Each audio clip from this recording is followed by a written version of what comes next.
Welcome, Black Hollywood Live fans. On today's Fit Club, we talk fake meat, fake news, and real muscle with vegan IFBB pro Nimai Delgado. Stay tuned for more. You're tuned into Black Hollywood Live, Fit Club.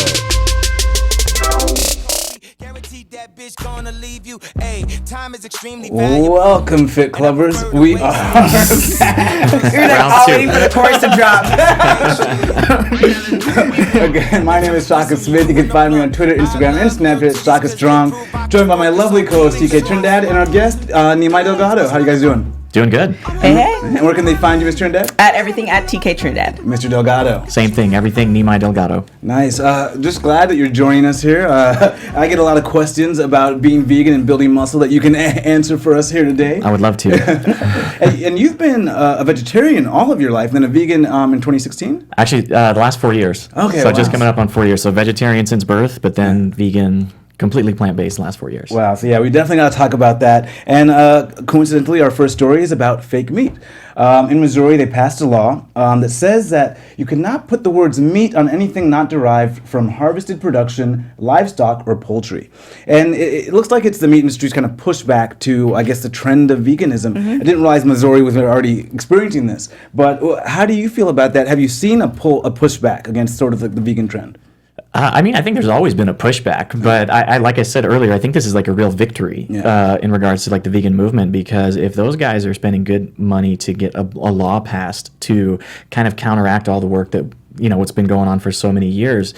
I mean, let's face it, the fake meat industry, whatever you want to call it, isn't going anywhere. At this point, I mean, even meat companies like Tyson are investing in these companies to keep them going. So they can remove the label meat, but it's not going to go anywhere. Yeah. Well, I mean, I think we've come a long way. Like, I remember my dad's vegetarian. We grew up kind of pseudo-vegetarian. The bacon back then was terrible.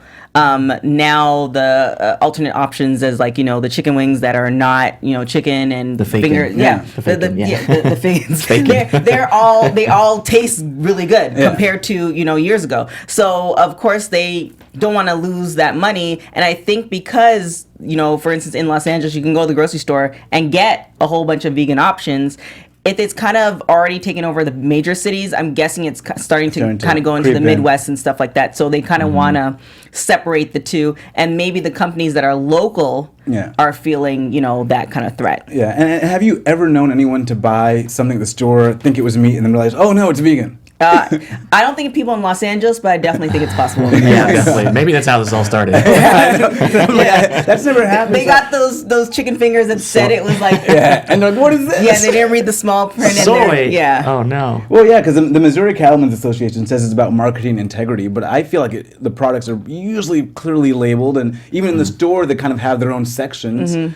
So I mean, let's face it. If they really wanted to call things for what they were, meat's a pretty term for the products that they sell. So the fact that they want to eliminate that term, I mean, let's get them to call it what it really is that they're selling. Especially the hot dogs and the so, burgers. Exactly. And so, of course, the ACLU and the Animal Legal Defense Fund are fighting that. But yeah, you can get up to a fine of $1,000 and up to a year in jail. So, I mean, we'll have an update on that and see how that goes, because it looks like that may be headed for court. But they say they're ready to uphold this law.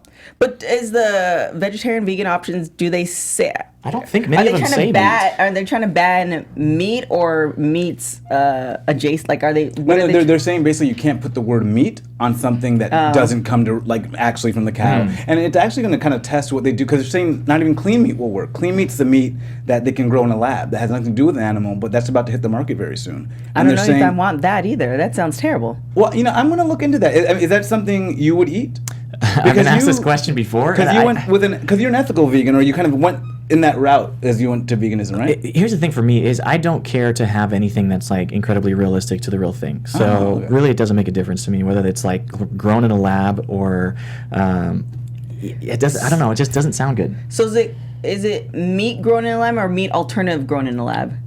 Basically, they're able to take some cells and turn it into meat in the lab. That just sounds. And so there's no animal, like, no animal dies, nothing, and they just grow the patty. It's not like they're growing an organ, like they're growing. It just sounds like you will grow an organ after that. That doesn't sound at all. But I mean, it may be an alternative for, like, you know, starving populations and people, you know. Yeah, in regards to like the amount of like environmental footprint, maybe in the future that could, ethically, it could do a lot. But personally, me, I don't think. I don't need it. Yeah. No clean. And then thing too, you can say it can help starving countries and stuff like that. But look at all the food that we have just in the present time. Yeah. And the food that restaurants throw out and the food that people throw out after parties. Like, we have homeless people chilling on the street here. Yeah. So is that really going to help the starving people in other countries when we're not even helping them right now? Well, yeah, I think they can grow that meat without having to need livestock, without having to feed the livestock or, water. So, like, a lot of the resources that goes into making meat, they don't need to have. So I think it could help. And I think, do they need meat, though? Or could they just it's grow their meat. own food It's in clean their meat. countries? Well, I mean, they're not doing it now. So, in terms of there's population that are starving, so. Just, But- just saying. But we'll see where that goes. Hopefully Here, you guys, test out this clean meat. We'll check you back in 10 years. Well, speaking of that, we actually have a better study that they're running, an avocado study. So it looks like Loma Linda, Penn State, Tufts, and UCLA. If you guys are listening right now, you want to get in on this because this is happening right now. Did you get on? No. I didn't meet the criteria. I did look for the criteria. I was Of course you did. Like, I had to double check here. Because each institution accepting 250 patients, and they're looking a long-term study of avocados and how it affects weight loss.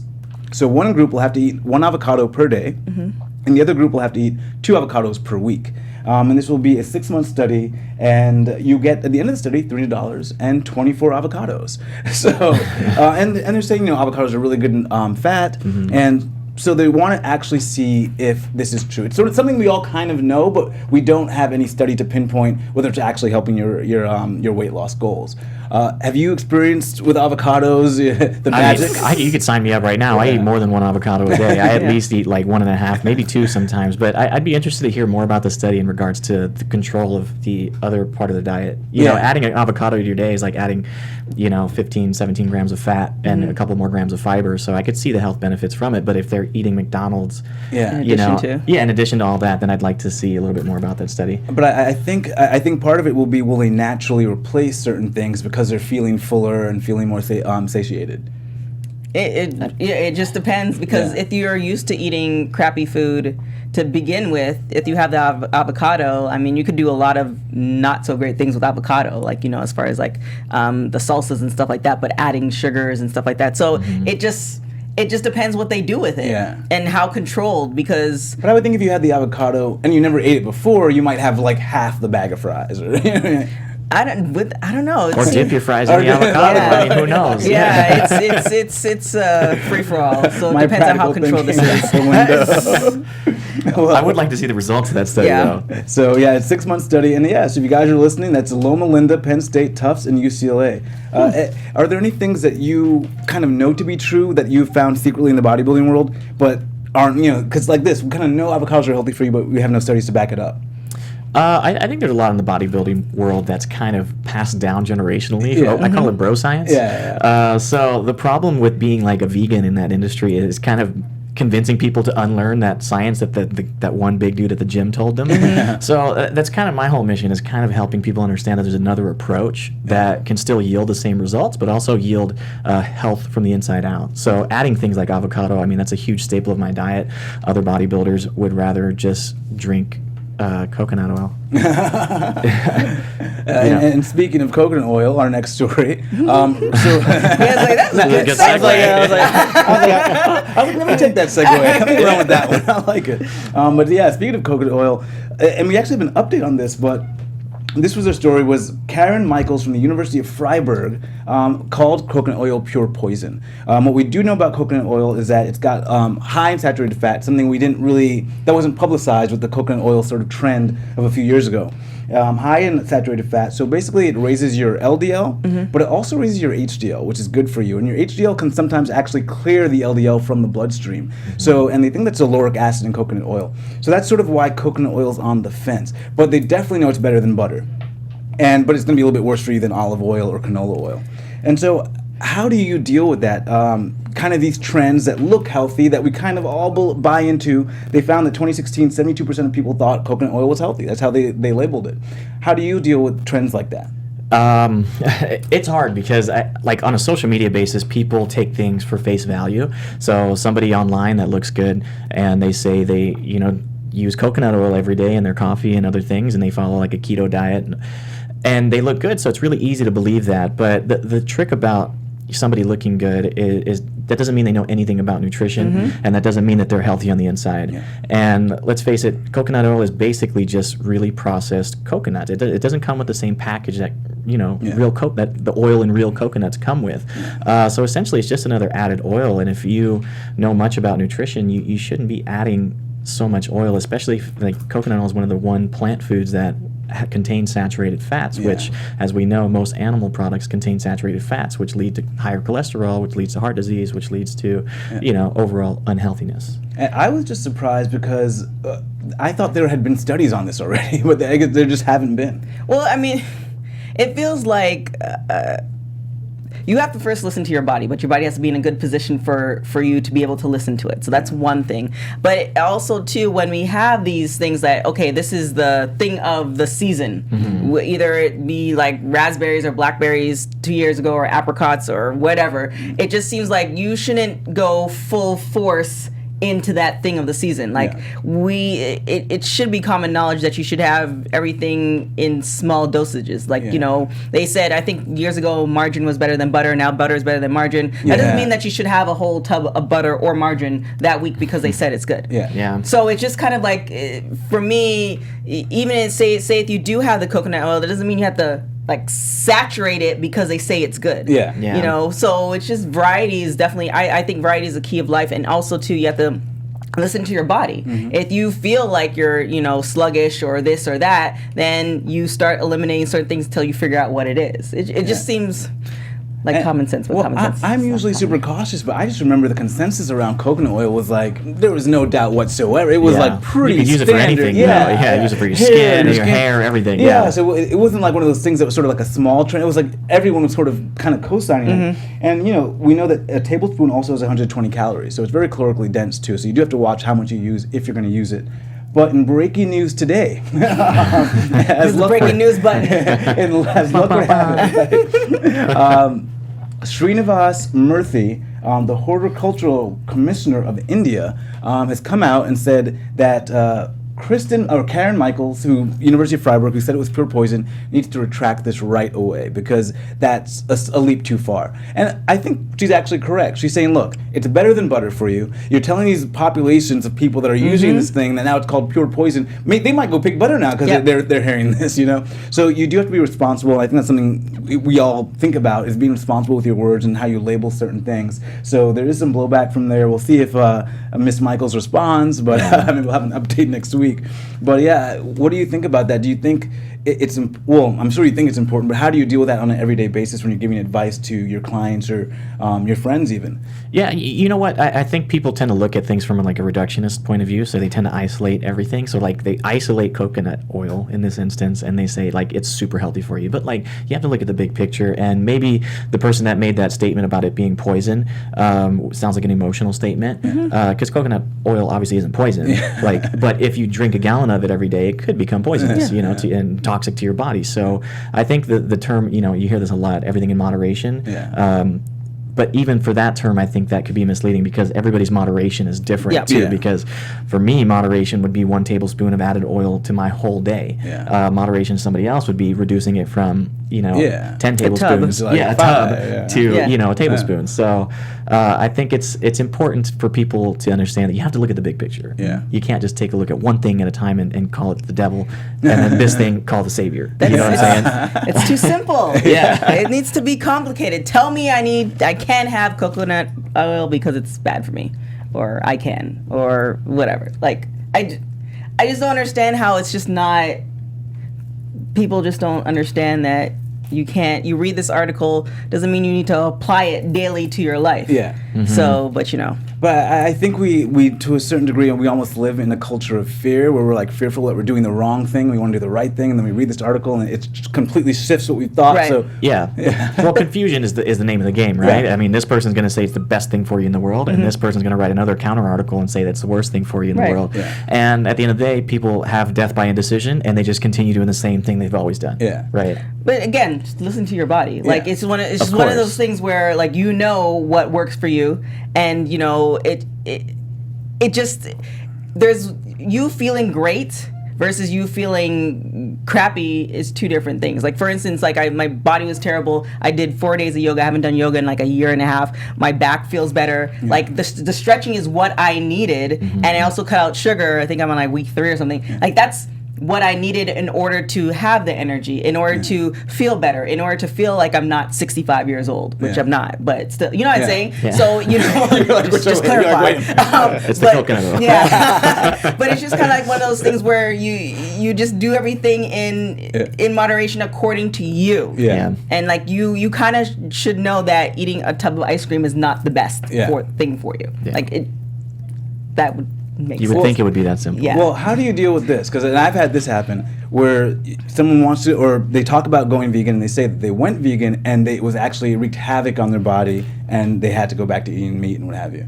Yeah, I mean, that's interesting because, you know, going vegan is really simple. I think a lot of people eat, 3/4 of the way vegan most of the time. I mean, fruit, vegetables, grain. I mean, that takes up a lot of people's diets. It's just they kind of overdo it on like the animal side, the animal protein side.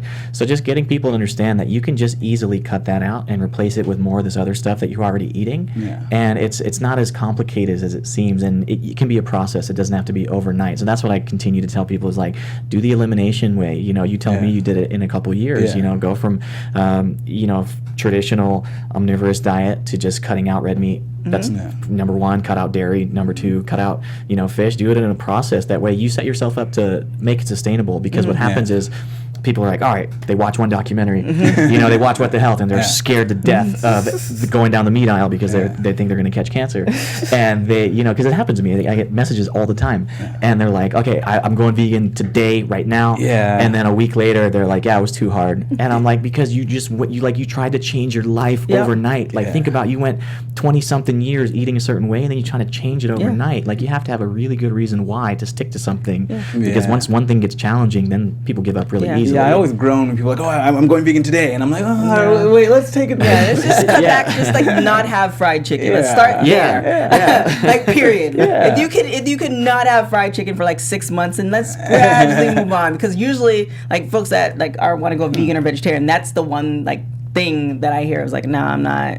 I don't want to give it. It's like, if you can do that, then and you have to make sure that when you're drinking, your willpower's high. When you're out at 2 in the morning, your willpower's high. So you have to also plan for yourself at all times when you're around yourself. Yeah. Another thing I want to add to that too is that, like, your body basically becomes what you put in it, right? Your body is such an adaptive machine that you can put in food, and then a few hours later it becomes muscle. Yeah. Like, that's really amazing. So think about the type of food that you're putting in your body and what comes out of that, right? So if you eat junk all day and you continuously eat too much of toxic foods, you feel like shit. Not only feel like shit, you have a new baseline of feeling like shit, and then your body craves the shit. Yeah. Right? Yeah. So it's literally a physical trait to where your gut will start craving crappy foods. So you have to kind of introduce it slowly to kind of heal your gut in a way so where those microbiome and bacteria in your gut tell you, they're like, hey, I need more of the good stuff. Yeah. Right? So if you just flood it with all the good stuff, your body's like, I don't know, do this junk, throw it out. Like, that's why you have all these stomach pains and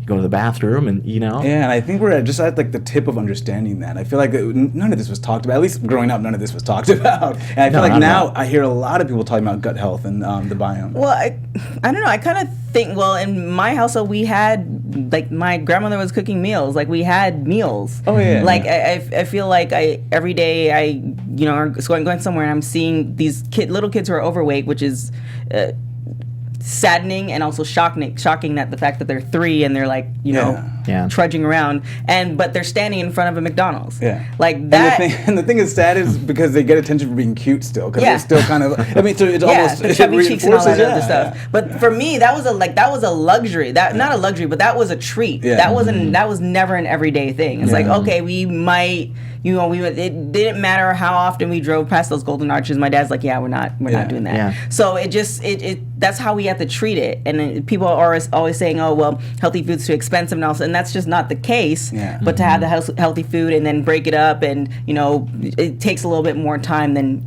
buying stuff at wherever. Yeah, and I think it's good. I think it's good that we just know now, because I think before it was easy to write it off. It's like, oh, that's just genetics, or like, oh, Yeah. yeah, I know you eat all your meals at home, but it's just genetic. But now Yeah. we know there's something called gut health. We know that you can Yeah. actually directly impact the way you look and the way you feel by what you eat. Well, not only that, too, I think you kind of mentioned this just now, is that, yeah, you might have some kind of genetic predisposition to be overweight or to like develop diabetes or certain types of cancers and all that stuff, but you have a choice. What we inherit as like young adults is the habits of our family and the environment we were raised in. So if you were raised in an environment where it was like an everyday occasion to go to fast food and get all this stuff, I mean, chances are you're not going to be much different when you grow up. Yeah. So like, case in point, I was raised vegetarian, so like I never ate at those places, and it was like I don't crave it, I don't care for it. My parents kind of helped me understand that it wasn't the best food for me, so I just like it's all about the environment, because you can unlearn your habits a lot quicker than you can change your genetics. Yeah. Right.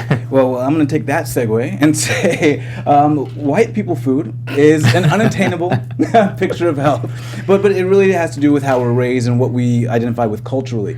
And this actually came from an essay written by Kenesha Gordon. And she was on a CPAP machine, overweight, and she was kind of forced to lose weight.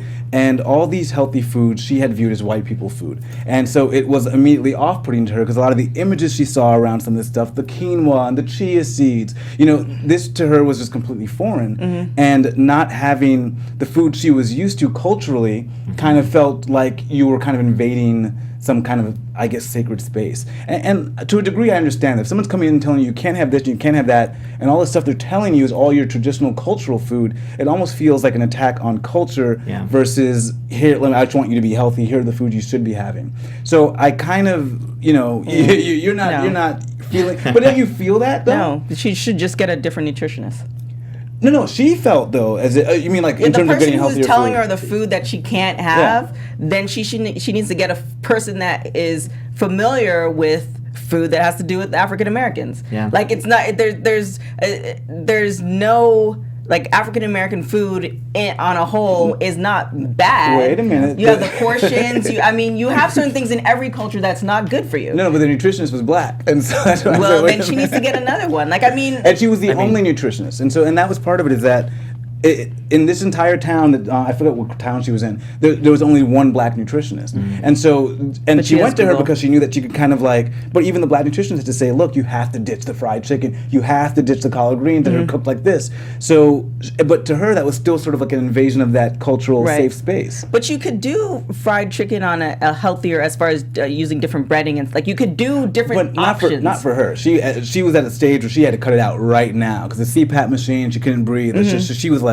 Well, then she just needs to not complain. Yeah, I think when you're in that position, you got to do what you got to do. Yeah, you're going to complain about anything, but to say something is white people food is a little bit misleading, because you said she was African American. Yeah. What did Rastafarians eat? What do they call their food? They call it food from the earth. They call it ital. Ital is vital. And like, tell me that's not like culturally like ingrained in their culture. I mean, it's Jamaica, just an American culture thing where, we tend to label like soul food as African American food and quinoa and kale as white people food. You know what I'm saying? That's a statement. That's true facts right there. Yeah. However, well, no, but the thing is, they're saying it really derived from the idea of soul food was a political movement. It was to say that. Even though these were the scraps from back in the slavery days, this is food that belongs to us as African Americans, and we carved this out, and we're owning our identity in this way. But you don't have to lose your identity by going vegan or eating healthier for that matter. You could still veganize all the same foods that you eat. Yeah, exactly. That, Every single food that you can eat. In the South, I was born and raised in Mississippi. Like, I know what Southern food looks like, and I see Instagram accounts all day. Maybe we should just point her to the direction of like some of these Instagram accounts. She just needs to she literally just needs to go on her computer and find a person. That's what I'm saying. Like, no matter where you go, to find a healthy option of wherever you're from, there are healthier options. Or on top of that, like, you should know West Indian, you have the plate, and I grew up with like grown men having 6-7 spoons of rice on top of every, like, the plate was always just that. If you cut that by, a third, like, that's going to make a huge difference in itself, and you still can have the food that you like, which still included beans, which still included sauces and all that other stuff, and you're enjoying it, but also being healthy because you're not, chucking all that into your body. So, I just think these are messages people aren't getting at all. I think they're not hearing them until it's like, oh, change right now, and then they're like, whoa, wait a minute. But Greg Brown also weighed in on this. And he actually owns a vegan soul food restaurant. And so one of the things he's trying to do is push that in the community and say, look, here are better ways to eat. And again, even pairing the vegan soul food with like fresh juices and, because I think it can feel, I didn't think about it, but it can feel like white people food when you're hearing all this great stuff from Goop, and it's Gwyneth Paltrow, and she's peddling the juices. So it feels like something you don't resonate with from your upbringing, though. She's in the wrong area. Yeah, but that's just because she's probably looking for the wrong places. There are plenty of people that probably come from the same area and culture as her that are promoting the same message that like look and talk like her and act like her. Because I feel like a lot of times it's the messenger, it's not the message. Yeah. Right. So you could be trying to help somebody, but let's face it. It's who's talking to you, right? And we're finally getting some of those good voices like Michelle Obama and some of the rappers that have gone vegan. Yeah. What are you No, go ahead. I was going to say like Beyonce and Jay-Z talk Oh about yeah, going vegan. they do that I think once a year, Yeah, and obviously they have chefs and stuff like that. But I just think that again, the major cities now we have those options. You have there's a Caribbean restaurant in downtown in Hollywood that once a week they have a vegan brunch, and that you're probably not going to get in the Midwest, but it's slowly infiltrating everywhere in North America. So it just might not have got to her at the moment, but there are options that she searches for it. However, she wants to live. If this person is telling you, hey, do this and this and that, then just do what that person, that expert tells you to do. And then when you're at a certain level, then go and search out those options and have your, healthy fried chicken. Because there's plenty of recipes on there. Yeah, and it's funny, so the foods identified as white people food were largely salads, fruits, yogurts, cottage cheese, and lean meats. So, that doesn't make any sense. But it wasn't fried chicken. Cucumber sandwiches are definitely that's why that rest of that stuff is not sandwiches. with the crust cut off. That sounds like a punishment. Yeah, that's definitely something. But that just salads is rabbit food. Salads just would be what would be attributed to people who are eating healthy. That's not a white people thing. Yeah. But I think they're just not seeing enough faces that look like them for them to say, hey. She needs to move too. And I think in probably other areas, if you are black and vegan, you probably maybe not as vocal about it, depending on where you're from. I think you're sick. It could be. Yeah. So now there's a lot more people coming out. There's a ton of conscious rappers now that are talking about it, and I think that's going to help a ton in the inner city and getting people on board and kind of talking to the people in these food deserts that you hear about nowadays, and getting them to shift and go more to a farmer's market or go more to places like that, or maybe rewarding those people.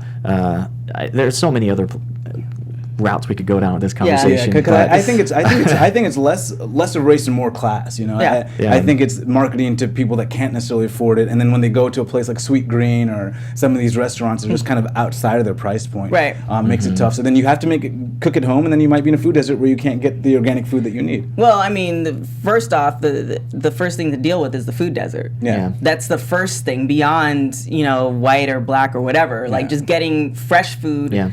To people. But then and what they're doing now is some programs are doing like these buses and vans to different areas, but it's almost like on us, the people that kind of like have a position that we can lobby congressmen and lobby to help those that can't do it, because they're not out there lobbying because they're just trying to deal with life. Well, you have communities taking care of communities. I know in Pasadena there's certain areas that have food deserts, and what happens is the high schools, as a program, they actually grow food. And then they have the boxes that are delivered to people in food deserts. So it's the communities that are helping the communities. We need more of that. Yeah. I mean, we definitely need more of that because people are saying meat's not meat and all other stuff. Is this lady in Missouri? Yeah, I know, right? but we got to talk about this. You just said you were raised in Mississippi. Yeah. Not quite hearing it, but you have an interesting background. Tell us a little bit about how you were raised. And food-wise, culturally, what you had, your parents were Hindus. Yeah. In Mississippi. So like I said, you can't judge a book by its cover. I was actually born and raised in South Mississippi within a Hindu community. So basically, it was like basically like a self-containing, self-sustaining community where we had our own cow rescue sanctuary. We had our own self-sustaining gardens. Nice. We had our own temple, and everybody within that community was a faith-based community, and they were Hindu. So my parents are actually Argentinian. So I grew up with like kind of a mix between Argentinian, Hindu, and Southern food. So it was a bit different growing up, but I wouldn't trade it for the world because I learned at a really young age to take a deeper look at what I'm putting in my body, and asking questions of where the food comes from. Yeah. So I think that kind of primed me to where I am today. But, you know, in my earlier days, I didn't talk about this stuff at all because I didn't want to be labeled as different, because growing up in that community, like you were talking about, I mean, I was surrounded by hunters, fishers, and that's all they did on the weekends. And we'd go to birthdays and barbecues, and I was the weird kid in the corner that wasn't eating anything, you know, and it became such a point to, like, satisfy me, and the other parents would come and be like, Nimai, are you hungry? Let me serve you something. And I was like, no, I'm good. Like, I just want to chill and just like be in my little space. Like, and then I would just munch on chips and stuff, you know? So it was different. It was definitely different. Yeah. And you've become sort of kind of like a vegan advocate in the bodybuilding world. And you got this film coming out called The Gamechanger. Tell us kind of what your role is in that. Yeah, so it's not my film. I can't take credit for that. It's actually two amazing executive producers. His name's James Wilkes and Joseph Pace, and it's backed by James Cameron. And basically, they took a very different approach to advocating for a plant-based diet. So they chose to really highlight elite-level athletes. Like we talk about the importance of athletes. We were talking about the Colin Kaepernick thing earlier, and how much of a voice they have, and how powerful their messages can be. So this film basically highlights, I think 12 or 13, maybe more now, I don't know, I haven't seen the final cut yet, elite-level athletes, from bodybuilders to race car drivers to professional heavyweight boxers to Olympic athletes, weightlifters, cyclists, everything. So it's quite an amazing film, and it really is going to change the game. And I think that once it comes out, people are going to they're going to look at the plant-based diet very differently than they do now. Yeah, and we have to ask you, get the question, what do you eat to build the muscle? And then when you're training for competition, what do you kind of really lean on to kind of that's a little bit more protein heavy? Yeah, so you know what? My diet is really simple. It doesn't change much. I know on my Instagram I post a lot of food pictures when I eat out and like kind of highlight that this is the type of food that you still can eat as a vegan. But when I'm at home, I eat relatively simple. I really enjoy like Buddha bowls. So basically I just clean the fridge. Like my fridge is loaded with fruit and veg. So I'll always have some kind of base with some kind of green vegetable. So whether it be kale, or like arugula or spinach, cabbage, and then I'll add some type of grain, normally rice, and then I'll add some type of legume, so beans, lentils, something like that.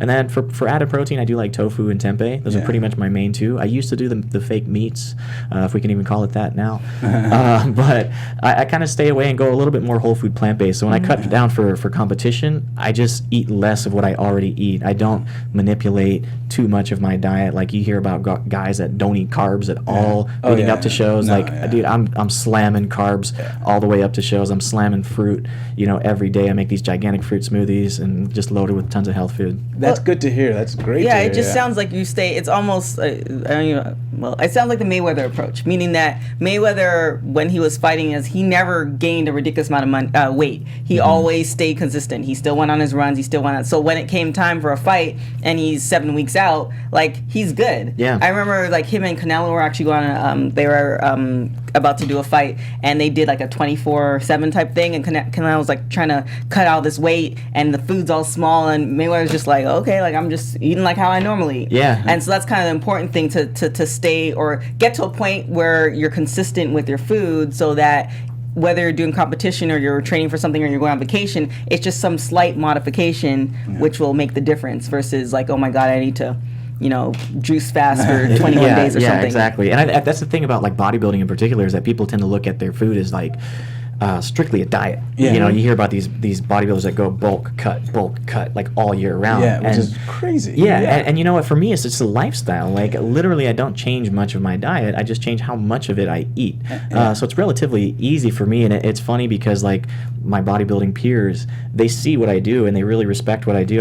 Ironically, I don't get too much slack about being a vegan because I'm on stage next to them, and I'm competing next to them, and I'm placing higher than most of some of them. You know what I'm saying? So they can't really say that it doesn't work. And in bodybuilding, to me, it's supposed to represent health, not all the unhealthy things you did to look this way. It should represent a picture of health. I did one competition, and I was so miserable. Yeah. I never did another one. I say this all the time. People look the best on stage, but they feel the worst. Yeah, that was my second. I did a competition, second or third competition. I felt awful, and after that, I said, I'm only doing 1 week diets. Yeah. I said I'm going to enjoy myself and then do a 1 week diet. And that's it. I think there was like the trainer had me doing some salt thing, and Oh, no. I was just like, Salt manipulation. it was just like, no, and then to be on stage for all of 7 minutes, I was like, I say that all the time. Yeah. Bodybuilders train for 8 weeks or more for 8 seconds on stage. It was for a plastic trophy. We got to wrap soon, but we do need to get really quickly to our Fit Club 5 before we wrap.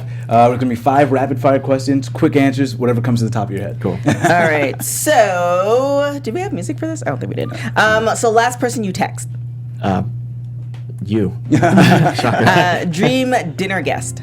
Dream dinner guest. This is so hard. Michael Jackson.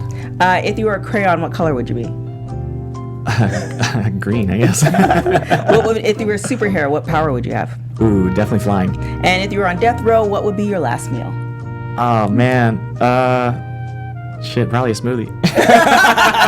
Keep it simple. Plug in. Or not crap myself. Nice. And that is the Fit Club 5 with Nimai Delgado. Well, I do want to thank you for joining us. This was amazing just to hear your insight. Thank you so much for having me, and it was an absolute pleasure. So yeah, we're looking forward to Gamechangers. Do you know when we can expect that out? I don't. When I do, everybody else will know. I'll be the first one to start come back on and talk about it. I would love to. Cool. Guys, thank you guys for joining us. My name is Shaka Smith. Again, you can find me on Twitter, Instagram, and Snapchat at Shaka Strong. You can find me on everything at TK Trinidad. And you can find me everywhere at Nimai Delgado and podcast, Generation V Podcast. Yeah, and we'll see you guys next week. Ciao. Oh, he's totally playing the wrong thing, too. From executives Kevin Undergaro, Dario Kristen, Tiana Hobson, and the entire BHL staff, we would like to thank you for supporting Black Hollywood Live, the first online broadcast network dedicated to African-American entertainment. For questions and comments, contact us. info@blackhollywoodlive.com. Like us on Facebook, tweet us, or Instagram us at BHL Online. And I am the official voice of Black Hollywood Live, Scipio, Instagram at KingXOBay. Thanks for tuning in. Online. And I am the official voice of Black Hollywood Live, Scipio, Instagram at KingXOBay. Thanks for tuning in. Hollywood Redefined. The views expressed here are those of the host only and do not necessarily reflect the views of BHL or its owners or principals.